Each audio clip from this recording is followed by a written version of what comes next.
శ్రీ కింజరాపు రామ్మోహన్ నాయుడు గారిని మాట్లాడవలసిందిగా కోరుతున్నాను. మనందరి అభిమాన నాయకుడు,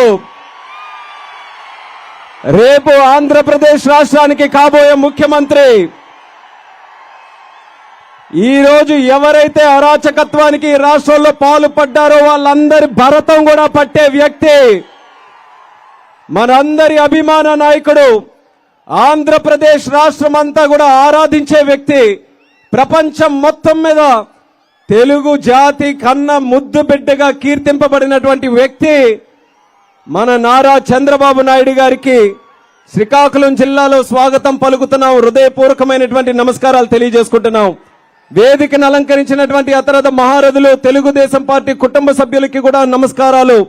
అలాగే మన శ్రీకాకుళం పార్లమెంటు నియోజకవర్గాల్లో ఇచ్చాపురం, పలాస, టెక్కలి, నరసన్నపేట, పాతపట్నం, ఆమ్దలవలస మరియు శ్రీకాకుళం నుంచి కదలి వచ్చినటువంటి తెలుగుదేశం పార్టీ కుటుంబ సభ్యులకి, కార్యకర్తలకి, సోదర సోదరీమణులకి, జన సైనికులకి అందరికీ కూడా నా హృదయపూర్వకమైనటువంటి నమస్కారాలు తెలియజేసుకుంటున్నాను.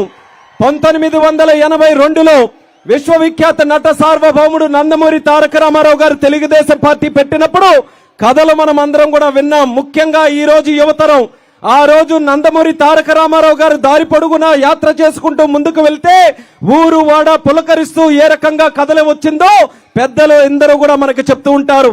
ఆ రోజు సంగతి మనకు తెలియదు కానీ మళ్ళీ అదే ఊపుతో, అదే ఉత్సాహంతో ఈ రోజు ఆంధ్ర రాష్ట్రం అంతా కూడా పసుపు జెండా పట్టుకొని కదలుతుందన్నటువంటి సన్నివేశం కల్లారా సాక్షాత్తుగా ఈ రోజు మనకు కనబడుతుంది.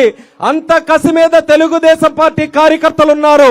అంత కసితో, అంత ఊపుతో వచ్చే ప్రభుత్వం తెలుగుదేశం పార్టీ, జనసేన పార్టీ కూటమిని ఏర్పాటు చేయాలని మీరందరూ కూడా ఈ రకంగా పూనుకున్నారు. అది మనం అందరం కూడా నిజం చేయాలి. చంద్రబాబు నాయుడు గారు మన 2-3 సంవత్సరాల క్రితం అసెంబ్లీలో ఒక ఛాలెంజ్ చేశారు. ఈ యొక్క కౌరవుల సభని మళ్ళీ గౌరవ సభగా తయారు చేస్తాను, మళ్ళీ నేను ముఖ్యమంత్రిగానే అడుగు పెడతానని ఆ శబదాన్ని నిజం చేసే రోజులు దగ్గరకు వచ్చాయి. జగన్మోహన్ రెడ్డి సిద్ధమా అంటున్నాడు, మనం సంసిద్ధమని చెప్పాలి. జగన్మోహన్ రెడ్డి ప్యాలెస్ లో బీటలు వాలాలి, పిల్లి బయటకు రావడానికి భయపడాలి. మళ్ళీ ఏ చెంచలు కూడా జైలు నుంచి వచ్చిందో అదే చెంచలు కూడా జైలుకు పంపించే విధంగా మనమందరం కూడా వచ్చే ఎన్నికల్లో తీర్పునివ్వాలని ఈ సందర్భంగా తెలియజేస్తున్నాను. ఏమంటున్నాడు? సిద్ధమని సమాధానం చెప్పమంటున్నా. దేనికి సిద్ధం జగన్మోహన్ రెడ్డి? బాబాయిని చంపినట్టు ఇంకెంతమంది చంపడానికి సిద్ధంగా ఉన్నావా? లేకపోతే దళితుల తాలూకా జీవితాలతో ఆడుకొని డోర్ డెలివరీ చేయడానికి సిద్ధంగా ఉన్నావా? లేకపోతే ఒక్క రోడ్డు కూడా వేయకుండా సామాన్యుల ప్రాణాలతో ఆడడానికి సిద్ధంగా ఉన్నావా? మందు మీద వ్యాపారం చేసి ఆడపడుచుల తాలూకా తాలిబట్లు తెంపడానికి నువ్వు సిద్ధంగా ఉన్నావా? యువతి యువకులకి సరైన ఉద్యోగ అవకాశాలు లేక వాళ్ళ భవిష్యత్తుతో ఆడుకోవడానికి సిద్ధంగా ఉన్నావా? ఇలా చెప్పుకుంటూ పోతే ఎన్నో అరాచకాలు, ఎన్నో దుర్మార్గాలు, ఎన్నో దౌర్జన్యాలు ఈ ఆంధ్రప్రదేశ్ రాష్ట్రంలో ఒక చీకటి ఆంధ్రప్రదేశ్ గా తయారు చేశాయి. ఈ చీకటి ఆంధ్రప్రదేశ్ నుంచి మళ్ళీ వెలుగులలోకి రావాలనంటే ఒక అద్భుతమైనటువంటి శక్తి కావాలి.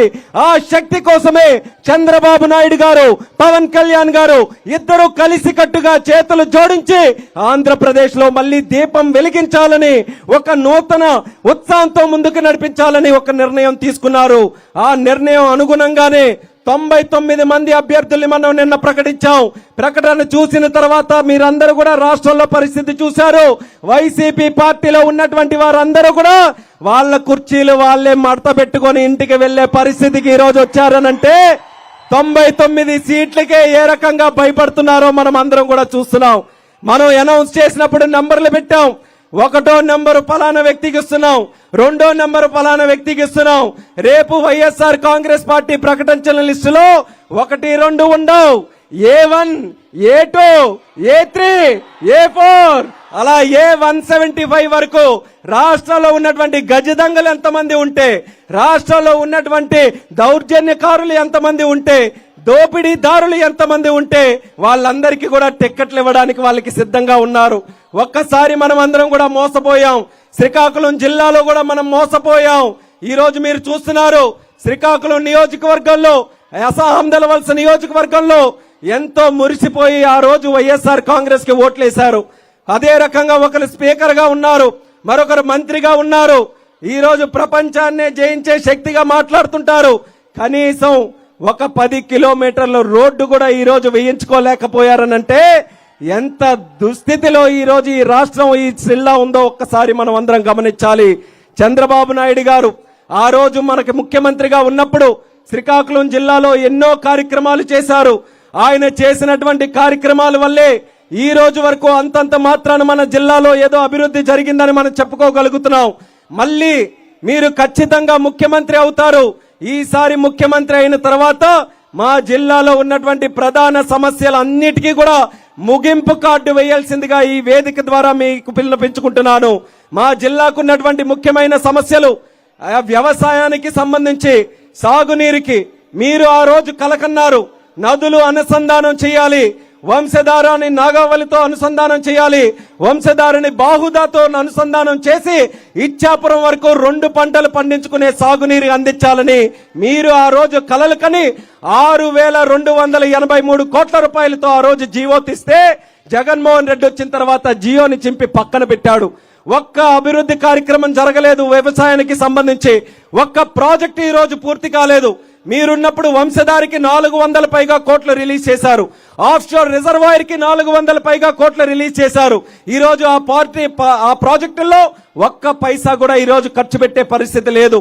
కాబట్టి చంద్రబాబు నాయుడు గారికి మళ్ళీ తెలియజేస్తున్నాం, అది మీ విజన్. అది నదులు అనుసంధానం చేయాలని, రైతుల్ని సస్యశ్యామలంగా వ్యవసాయం చేయించాలనేది మీరు ఎంతో కాలం నుంచి కష్టపడి చేస్తున్నటువంటి కార్యక్రమం. మీరు మళ్ళీ ముఖ్యమంత్రి అయిన తర్వాత మాకున్నటువంటి 4 నదులు నాగావళి, వంశధార, మహేంద్రతని అలాగే బాహుదా, ఈ 4 నదులు కూడా ఎన్ని కోట్ల రూపాయలు ఖర్చు పెట్టైనా సరే అనుసంధానం చేసి అపర భగీరథుడిగా ఈ శ్రీకాకుళం జిల్లాకి ఎల్లప్పుడూ కూడా చంద్రబాబు నాయుడు గారు పేరు ప్రఖ్యాతలుగా ఉండాలనేది కూడా ఈ సందర్భంగా తెలియజేసుకుంటున్నాను. మరొక ముఖ్యమైనటువంటి సమస్య ఈ రోజు వలసల జిల్లాగా మనదుంది. ఏ పని చేసుకోవాలన్నా ఇతర జిల్లాలకి, ఇతర రాష్ట్రాలకి, ఇతర దేశాలకి వెళ్తున్నాం. అటువంటిది మార్పు తీసుకొని రావాలి. వలసలకి అడ్డుకట్టు వేయాలి. దానికోసం మన జిల్లాలోనే ప్రత్యేకంగా స్పెషల్ ఎకనామిక్ జోన్ సెజ్ ని ఒకటి ఏర్పాటు చేసి ప్రపంచంలో ఉన్నటువంటి కంపెనీలు శ్రీకాకుళం నడిబొడ్డుకి వచ్చే విధంగా మీరు పవన్ కళ్యాణ్ గారు మన జిల్లాకి ఆ కార్యక్రమం చేయవలసిందిగా కూడా ఈ సందర్భంగా తెలియజేసుకుంటున్నాను. అలాగే మా స్పోర్ట్స్ కూడా డెవలప్ చేయాలి. అలాగే మాకు టూరిజం కూడా డెవలప్ చేయాలి. జీడి, కొబ్బరి పరిశ్రమలు ఉన్నాయి, డెవలప్ చేయాలి.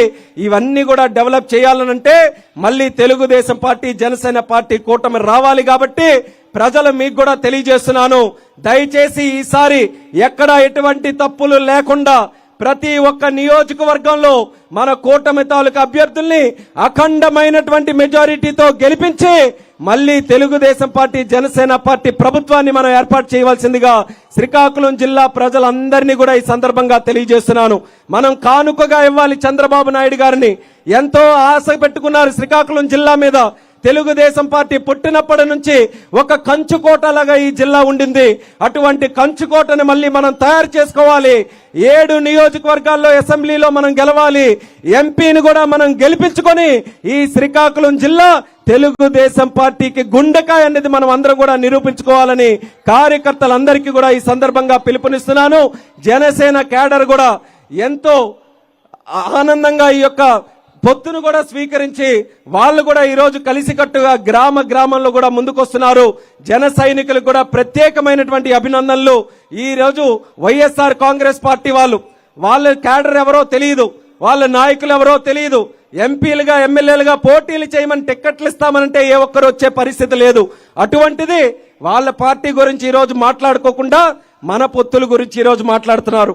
చంద్రబాబు నాయుడు గారు, పవన్ కళ్యాణ్ గారు చాలా చక్కగా, సంతోషంగా, నవ్వుతూ ప్రజలందరికీ తెలియజేసే విధంగా ప్రెస్ మీట్ పెట్టి మరి క్యాండిడేట్స్ అనౌన్స్ చేశారు.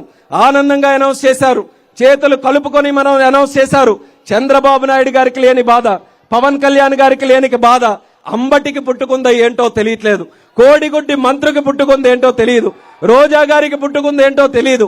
ఇలా వైఎస్ఆర్ కాంగ్రెస్ పార్టీ వాళ్ళు భయంతో మనం లిస్టులు రిలీజ్ చేసి మనం క్యాండిడేట్స్ అనౌన్స్ చేస్తే వాళ్ళు ఖచ్చితంగా ఓడిపోతారనే ఆలోచనతో ఏం చెప్ప ఈ రోజు అష్ట కష్టాలు కూడా పడుతున్నారు.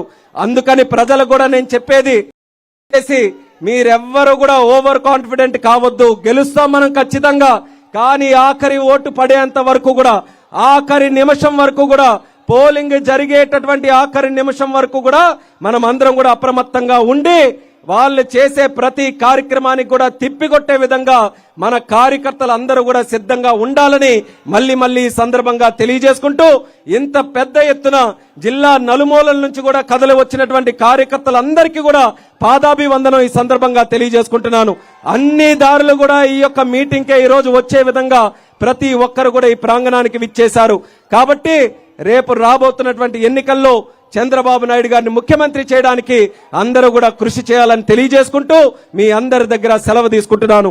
జై హింద్, జై జన్మభూమి, జై తెలుగుదేశం, జై జనసేన, చంద్రబాబు నాయుడు గారి నాయకత్వం. మాది ముఖ్యమంత్రి